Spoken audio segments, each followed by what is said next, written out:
Hey guys, welcome back to Kendi Beauty. I am so excited because look what I got my hands on. The new Natasha Denona Retro Glam, why was I about to say circle look? Retro Glam palette. I have been hunting this down for a while, and I was finally able to get my hands on it. I'm so excited to dive right in. This looks like a gorgeous palette. I'm super excited to sort of test it out. I really have been impressed with her more mid-sized palettes recently, including the My Dream palette. I've been wearing that almost every day, so I'm really excited about this one. If you guys are new here, thank you so much for watching. Make sure you subscribe to the channel, tap the bell so you can be notified of all the new upcoming videos, and let's get right into this new Natasha Denona Retro Glam palette. So unfortunately, I don't have a lot of information on this palette. I believe it's supposed to launch on 11/11 and it will retail for $69. It is made in Italy and it is 19.25 grams and 0.67 ounces. There's a 24-month shelf life. Alright, so I'm super excited to create some looks, and let's see what this palette is all about. Okay, so first I'm going to go in with this matte shade called Fringe with my Rephr 1 brush. And I do have a little bit of eye base. I'm just basically going to blend this all over the lid. And I did put a little bit of white base on just because these colors really appear to be very muted and almost sort of pastel-like, very light. And just kind of as I thought, they're really not showing up. I mean, this is a very light green color, this Fringe, but I was kind of hoping for a little bit more color payoff. Okay, so I tried to bring Fringe all the way up to my brow bone. Like I said, it's just kind of not, it's a very dusty sort of a green. Not exactly what I was expecting. I think I'm gonna go in with the Evergreen shade, which is right here. It's sort of like a satiny matte shade. And I'm just going to go down sort of more towards the outer edge of the eye and the lid space. Okay, this is building quite nicely, but again, it's just very muted and diluted. It's not the most pigmented, but the way it's blending with the Fringe shade is really quite beautiful. That is the one thing I really truly love about Natasha Denona formula, is everything just kind of melts and binds together on your eyes. Like, I don't even really know how to explain it. It's just sort of like this magical formula that always looks good no matter what. Okay, now I'm trying to decide between the bright green shimmer. It looks green, but it's kind of more of like a frosted white with a green tint, Palladinian. And then this is Marlin right here. And then this is the deepest shimmer, which is Oz. And I'm not really sure. I guess I'm going to go in with Oz first. And I am just going to go in with my finger.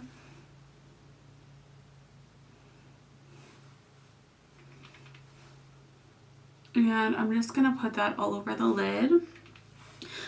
I did switch over to my Moda brushes. I just felt like it worked with the shade Fringe a little bit better. My Rephr, I just cleaned that and I felt like it was sort of maybe still a little bit damp, having some issues blending. So I did switch over to my synthetic Modas, and it worked like a charm. Okay, so now I'm going to go in with this shade called Marlin.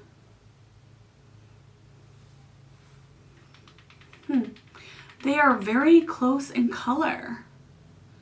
Like, I really don't see much of a difference. Okay, so I did go in with Evergreen and Oz on the lower half. I am noticing there's definitely a little bit of fallout, which is why I have extra powder on my eyes.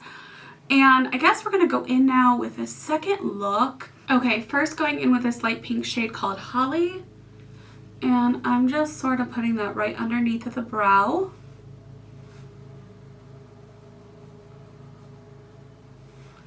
as my transition shade. Okay, now going in with Belle. And I'm just putting that closer to the crease area.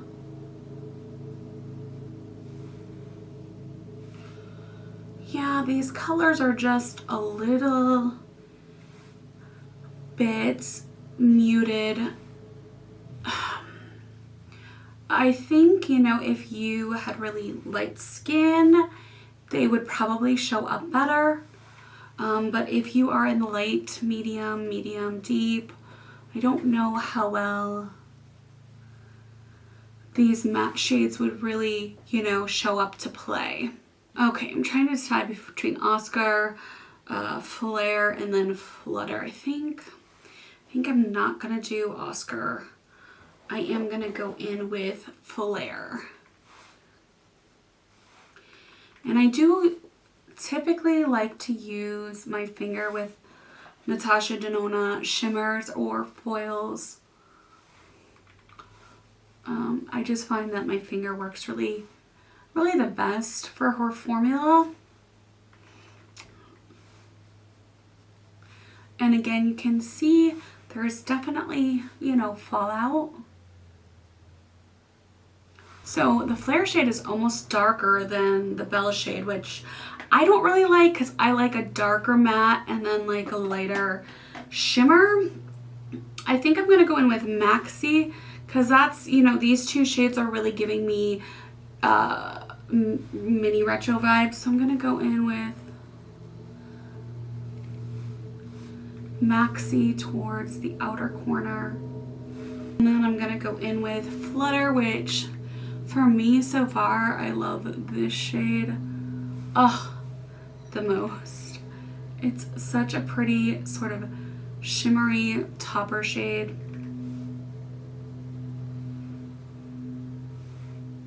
Okay, and something to note, like, I don't know if you can see this, but my palette, like the shades are loose. So if you do pick this up, I would just be careful and actually sort of like, this is kind of crooked in the palette. I know you can remove her shades, but for somebody like me who doesn't really deal with singles that much, unless they're like indie singles, I would just try to eye the palette because this one and this one are sort of put in there crookedly and they're very, very loose to the point where I, you know, if I go in, it definitely moves. Can you see it? See how that moves? I'm like, oh my gosh.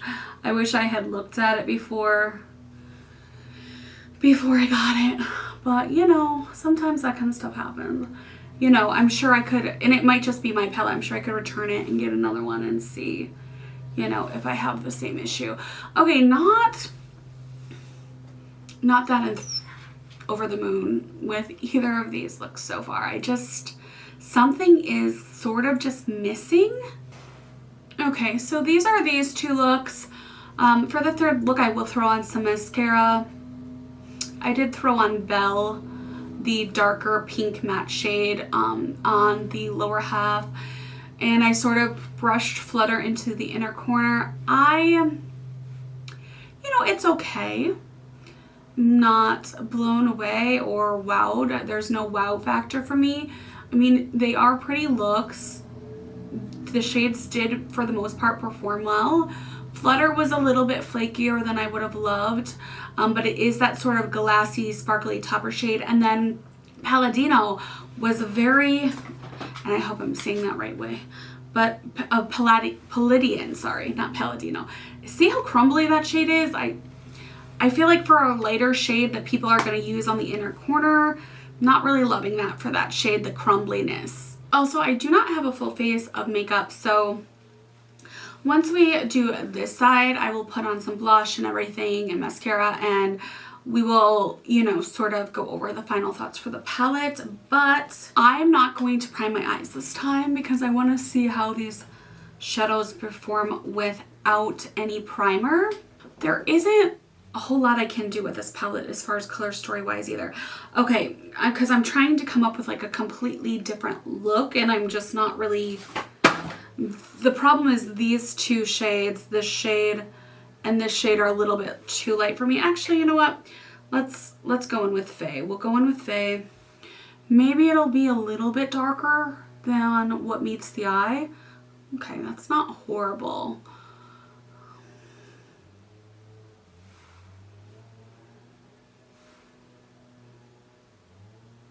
I just feel like it's not, I have to keep going in and keep going in. Now I'm going over that with Lucy, like on the top of it to sort of blend out the edges. Okay, now I'm going in with that shade right there called Jazzy. And I'm just gonna, actually I'm gonna go in with a brush because I want this to sort of be like an outer corner shade.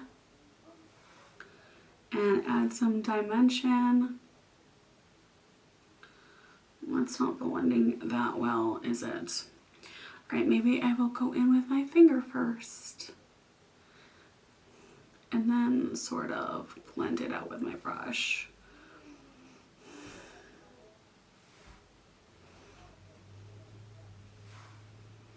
Okay.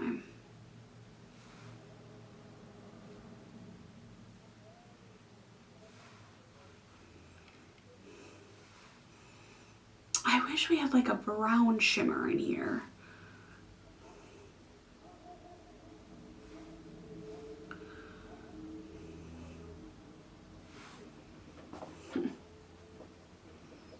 And now I'm going to go in with Flutter because I really want that combination of Jazzy and Flutter. And I may go in with Oscar as well to sort of mesh the two together.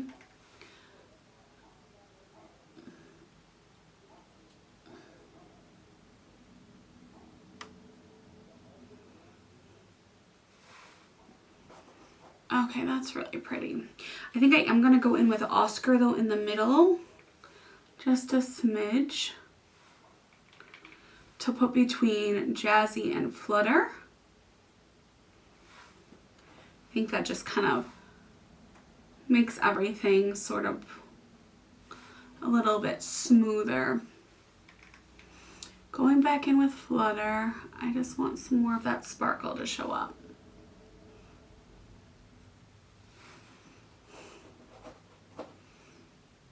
Okay, I'm going to do the other side, put some blush, mascara, bronzer, everything on, and we will be back for our final thoughts. Okay, so this is it. I did throw on some more of the evergreen on the bottom lash and sort of on the outer corner, just to sort of revive the look.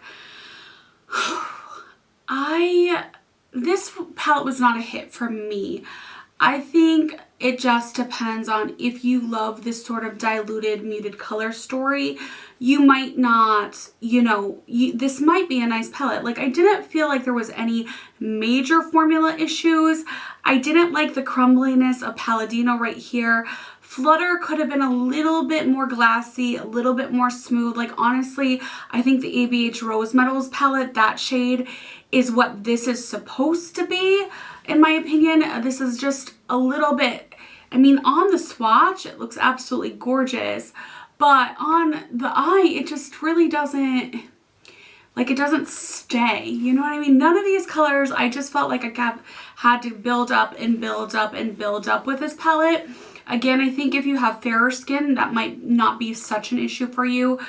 Versatility, there's only so many looks that you can come up with this.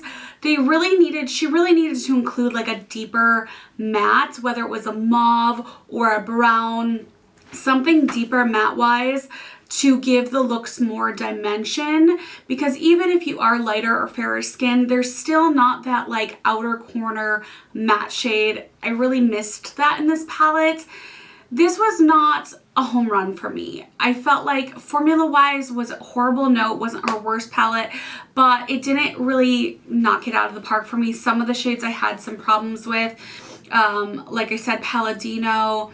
And then also, all of, like, I noticed too, like all of my, and this could just be my palette, it's loose. They're loose in the palette. So just be careful if you're going to pick this up. And like I said, this is not a bad palette. And if you love this sort of muted color story, then you might really like this. There were one of two shades that, like I said, Flutter and Palette, I keep calling it Palladino, it's Palladinian, that were not the best formula-wise, not her typical out of this world formula, but there weren't any major formula issues either. Again, it just kind of falls like in the midline, like not one of her worst palettes I've ever tried, but definitely not one of her best. And quite honestly, if you're contemplating on picking this or her other new mid-size palette, the Dream palette, for me, the color story and the way that all the shades really blended together for that sultry look in the My Dream palette, I would grab the My Dream palette. I do, however, like that she released 2 middies. She doesn't usually do that back to back. So I really do enjoy that and appreciate that she's doing that, because I can't afford a $120 something palette right now. So, you know, if you love this color story, then grab it because it's only $69. I don't have a lot of background information on the palette. I'm trying to find out. Hold on, let me see if there's anything on the case. Okay, yeah, there's really not any information on the back of the palette. So, you know, I can't really provide any foresight on, you know, on what this palette is supposed to be, you know, like what her intentions are behind the palette. I'm sure as we get closer to the release date, we will find out more information. So yeah, I mean, not one that I would be like in a rush to grab at the Sephora VIB sale. However, if she does like a Black Friday sale or something like that, you might want to pick it up. Again, it just depends on if you like the color story. For me, it's just not a home run. It's not a hit. These aren't really colors I would gravitate towards though anyways. And, you know, not to bring up controversy, but there are palettes that are very similar or curated, like I said, I don't want to get into details, but we all know that Sydney Grace and Mel came out, you know, she had curated something that looked very similar. And then also the Lime Crime Venus XL2, I want to say, is a very similar color story. So I don't feel like this palette is very unique as far as the colors either. I feel like it's very dupable. You can get this in other palettes, a lot of these shades, and even if you like pastels or sort of soft muted colors, they're not the most opaque. Again, not a horrible palette, but definitely not my favorite from Natasha Denona. And if I had to choose, I would personally reach for the My Dream palette. I don't really think I will be reaching for this that much. I just also kind of want to add in that I feel like something is off with this launch. We also had some like leaks early on, so I don't know if she was forced to sort of release it, but to me, I might be more prone to, I mean, not liking, because again, I think, you know, formula-wise, there's the same issues as far as building up and everything, but I feel like I would be more excited about this color story if she had waited to launch it in like March, April, sort of end of winter, spring, arrival springtime. I just feel like that would have been a better, you know, launch time for people who sort of gravitate towards more seasonal eyeshadow palettes or, you know, wear colors more seasonally. For me right now, fall, Thanksgiving coming up, the holidays, like I really don't think I would grab this at all within the next couple of months. The green, even the deep evergreen, is just not green enough. It's not deep enough. I just don't feel like I would reach for this palette. If there were some browns and more neutrals in there, okay, yeah, I probably would, but it just doesn't, like, I don't know. It's just missing something in my opinion. Like something is off with this palette. Maybe I'm like crazy. Maybe I'm the only one that thinks that, but let me know down in the comments below what you all are thinking. If you're gonna grab it, if you're not, what your thoughts are on this launch. And sorry, I'm getting thirsty. You guys all know my health has been a little bit off. But yeah, let me know down in the comments below. And if you're new here, thanks for joining us today. Make sure you don't forget to subscribe to the channel, tap the bell so you can be notified of all the new upcoming videos, because we would love to have you be a part of the fam. And as always, thank you guys again so much for watching and all of your support. And I will see you all in my next video. Bye-bye.